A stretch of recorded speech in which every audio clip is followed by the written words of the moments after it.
نبی کریم سلام نا یو صحابی ته پوښتنه وکړه د الله نبی بني اسرائیلو کې دوه سړي دي یو هغه سړی یقوم الليل ويصوم النهار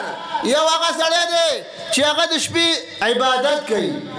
صرف تهجد نه عبادت هغه چې ټوله شپه عبادت کوي رابعه بصري یو زنانه تېره شوې ده هره شپه به 1500 رکعاته نفل کول 80 کاله دا کار کړی 80 کاله هره شپه 1500 رکعاته نفل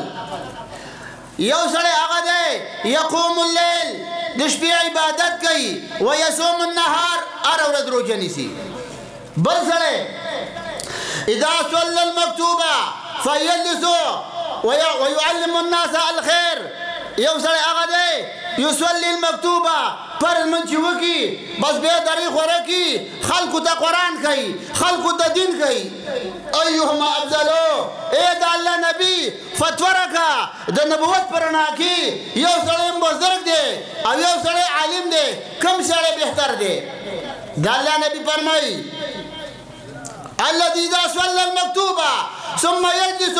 فيعلم الناس خيرا هغه سړی چې فرض منځو کې خلکو ته قرآن کوي دا د هغه سړي نه چې هره شپه عبادت کوي د هغه سړي نه چې هره ورځ روژه نیسي د هغه نه دومره بهتر دی کفضلي علی ادناکم